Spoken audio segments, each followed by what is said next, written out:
राज्य वित्त आयोग के अध्यक्ष अरुण चतुर्वेदी रविवार को अलवर पहुंचे। यहां अंबेडकर नगर स्थित भाजपा कार्यालय में उन्होंने मन की बात कार्यक्रम में हिस्सा लिया। पूर्व प्रदेश अध्यक्ष चतुर्वेदी ने भाजपाइयों की बैठक भी की। वहीं मीडिया से बातचीत में उन्होंने कहा कि वित्तीय आयोग का गठन हो चुका है और पंचायत, ग्रामीण निकाय और शहरी निकायों को बजट जारी किया जाएगा। इससे संबंधित क्षेत्रों में विकास कार्य हो सकेंगे। उन्होंने कहा कि प्रदेश में सबसे बड़ी जरूरत पानी की है। भजनलाल सरकार ने सत्ता में आते ही सबसे पहले इसे लेकर काम किया है। विद्युत सप्लाई के हालात भी बेहतर होने लगे हैं। उन्होंने बताया कि बिजली पानी की पर्याप्त उपलब्धता होने के कारण औद्योगिक विकास संभव होगा। वहीं औद्योगिकीकरण के लिए सरकार काम कर रही है। उन्होंने एसआई भर्ती रद्द करने के अदालती आदेश का स्वागत करते हुए आरोप लगाया कि इसमें गहलोत सरकार के बड़े लोग शामिल थे और लगातार उनके नाम सामने आ रहे हैं।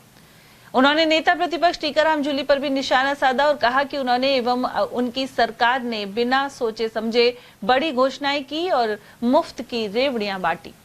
देश के प्रधानमंत्री, भारतीय जनता पार्टी का केंद्रीय नेतृत्व और राजस्थान के मुख्यमंत्री और संगठन, इन्होंने एक महती जिम्मेदारी मुझे राज्य वित्त आयोग के अध्यक्ष के नाते दी है। मैं इतना विश्वास दिला सकता हूं कि हम जल्दी ही राजस्थान की जितने वित्त आयोग का मूलतः काम होता है, जितना भी राजस्थान के पास जितना रेवेन्यू आता है वो केंद्र सरकार से आता होगा। केंद्रीय वित्त आयोग के माध्यम से, स्टेट फाइनेंस कमीशन का, विभिन्न करों के माध्यम से, टोल का, सबका, इस सबको संकलन करके हम पंचायत और नगर निकायों के लिए अपनी रिपोर्ट देते हैं और उसके आधार पर पैसे का ट्रांसफर होता है। मार्च में पिछले आयोग का टर्म पूरा हुआ। सितंबर 2023 में उन्होंने अपनी रिपोर्ट दी। इस मार्च के बाद का, क्योंकि आयोग का गठन अभी हुआ है, उनके पंचायतों निकायों के लिए पैसे जाने का काम बाकी है, बनने के 1 अगस्त को राज्य वित्त आयोग का गठन हुआ और हम अगले 1-2 दिन में राज्यपाल को उस रिपोर्ट को फाइनल कर दिया। अंतरिम रिपोर्ट को 2 तारीख को, 3 को, जब भी राज्यपाल महोदय समय देंगे, उस रिपोर्ट को सबमिट करेंगे। उसके बाद तुरंत मुझे लगता है कि अगले 10-12 दिन में पंचायतों को, नगर निकायों को इस अंतिम रिपोर्ट के आधार पर पैसे का ट्रांसफर होगा। और एक जो विकास के कुछ चीज़ें हैं, इन 2-3-4 महीनों में कहीं इसके कारण अवरोध आया, उसको गति मिलने की बात है। जहाँ तक टीकाराम जूली जी का प्रश्न है, मैं उनसे ही पूछना चाहता हूँ, आपको जब सब चीज़ों की जानकारी थी, उस समय आप जो सत्ता में थे, सत्ता में वित्तीय प्रबंधन करने के स्थान पर आप केवल उधार ले लेकर के अपनी चीज़ों को निपटाने में लगे थे। ऐसी घोषणाएं कर रहे थे जिनकी आपको जानकारी नहीं थी कि हम जमीन पर नहीं उतार सकते।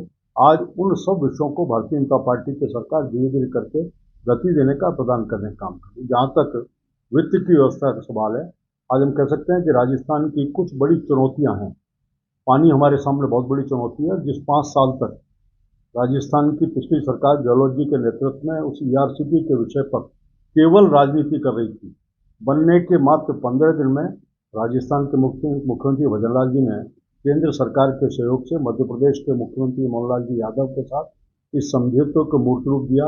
उसके काम को आज सारी विषय व्यवस्था पूरी हुई, DAP पूरी हुई और उसके बाद काम शुरू हो चुका है। यमुना जल का समझौता, जिसके 50 साल में कोई चुनाव ऐसा नहीं 52 के बाद में जिसने कांग्रेस ने चुनाव का मुद्दा बनाया, पानी लाने की बात की और कभी एक बूंद पानी नहीं पहुंच पाया, उस यमुना जल समझौते को करने का काम किया। कुंभाराम लिफ्ट योजना का काम शुरू किया। इसी तरह जालोर सुरवी का, नर्मदा का विषय होगा, उदयपुर का विषय होगा। इन सब पानी के विषयों को मात्र 1-1.5 महीने में जमीन पर उनकी योजना बनाकर जमीन पर उतारने का काम